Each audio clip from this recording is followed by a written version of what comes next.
Ladies and gentlemen, please welcome to the stage Emma Soopramanien. Give her all the love.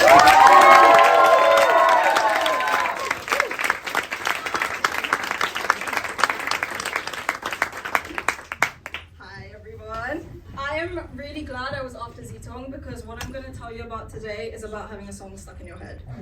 I'm sure all of you have had it, and I know that you have fallen somewhere between these 2 points on the spectrum, where either you have realized that you're having the time of your life.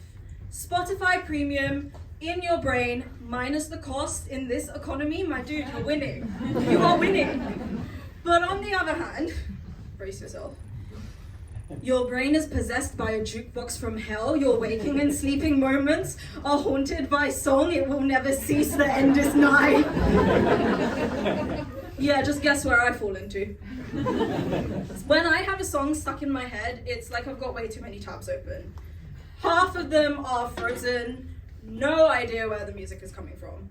And this faulty jukebox from hell tends to start up when I actually need to be concentrating and focused during an exam. So, I'll tell you a little bit about my most recent structure and function of the brain exams. But first, apologizing to my master's cohort for bringing up their suppressed trauma.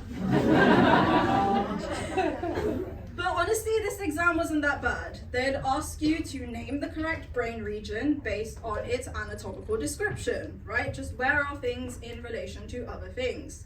Only that there were no photos.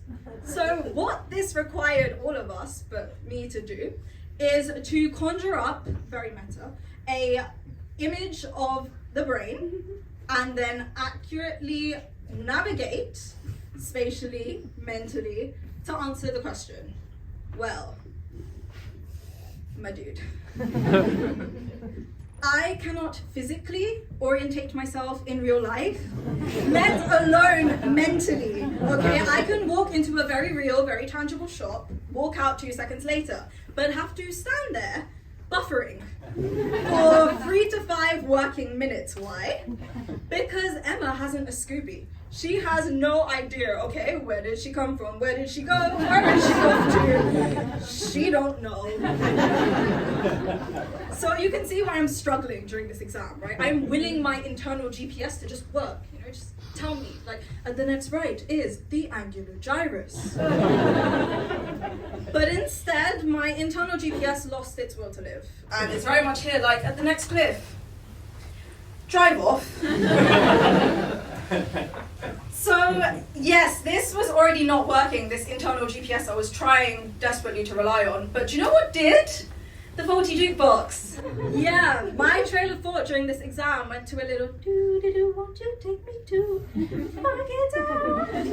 And I have to rein myself in, right? I'm doing a paper, be like, if you have to take me anywhere, oh, rogue Uber driver of my brain, please take me to the answer of this question. I think it's the supramarginal gyrus. I need all the help I can get, please. Yeah, no.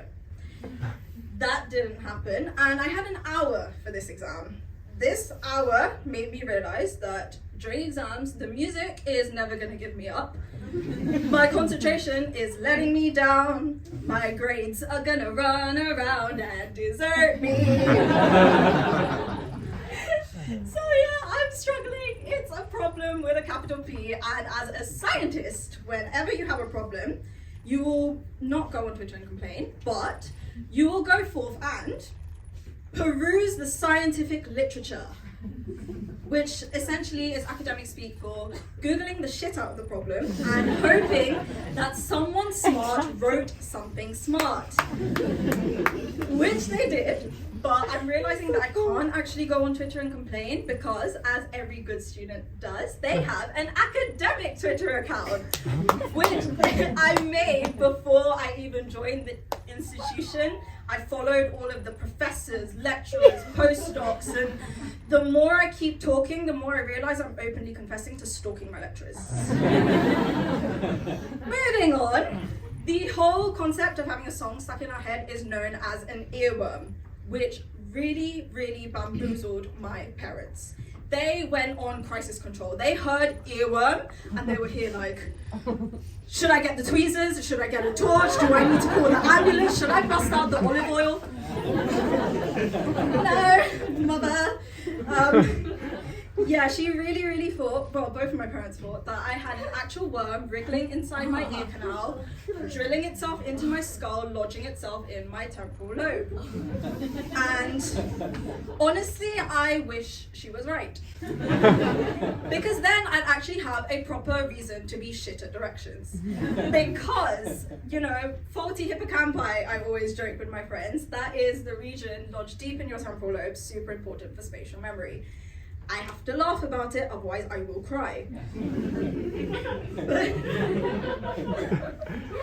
Yeah, I know, I'm holding my tears right now. But essentially, other funky things about having a song stuck in your head is that certain characteristics of the song actually make it more likely to get stuck. For example, it being repetitive, having a fast tempo, a memorable melody. Which got me thinking, like, why is it that the music industry and neuroscientists don't buddy up, become a power couple, and release songs that they know would be certified bangers that will get stuck into people's heads? Like, we say there's no money in academia. Do you know what a missed opportunity that is? Do you know how much money you'd be making? But honestly, if anyone does have an in-house neuroscientist, it would be none other than Lady Gaga. And I have reasons, okay? There was a study done by the American Psychological Association asking people what songs got stuck into their heads most often. Please tell me how, of all of the artists there are in the world, a solid third of the songs were by Lady Gaga. Lady Gaga is monopolizing the earworm industry, and if she does not have an in-house neuroscientist hidden in her basement, I will eat my proverbial hat. I can easily see it. She will open up that door and be like, dude, you listen to the latest track, and they'd be here, you know, great song, up it by 5 BPM, faster tempo, earworm, you got a hit on your hands. But honestly, I've tried to use this information for my own good. I've told you, exams are not the one for me. And I tried to create an actual song that will be useful, stuck in my head. So as you do, you will repurpose Aha's Take On Me. You will use that song and create the lyrics about retinal ganglion cells. Peak nerd behavior. But essentially for this, I knew that retinal ganglion cells has to be a huge topic. There is so much to remember about that topic that I was like, yes, I am so ready, you know? And if you don't know what retinal ganglion cells are, listen to my song. I can give you a sneak preview, but I don't know if you'd want that right now. They are located in the retina output neurons, encoding and transmitting eye to brain info with receptive fields. And I'm not going to carry on because I know that's going to be boring as hell. But honestly, 4 minutes, you'll know everything there is to know. So do you know the confidence I had walking into this exam being like, yes, useful song, stuck in my head. The topic didn't come up. Thanks so much, everybody.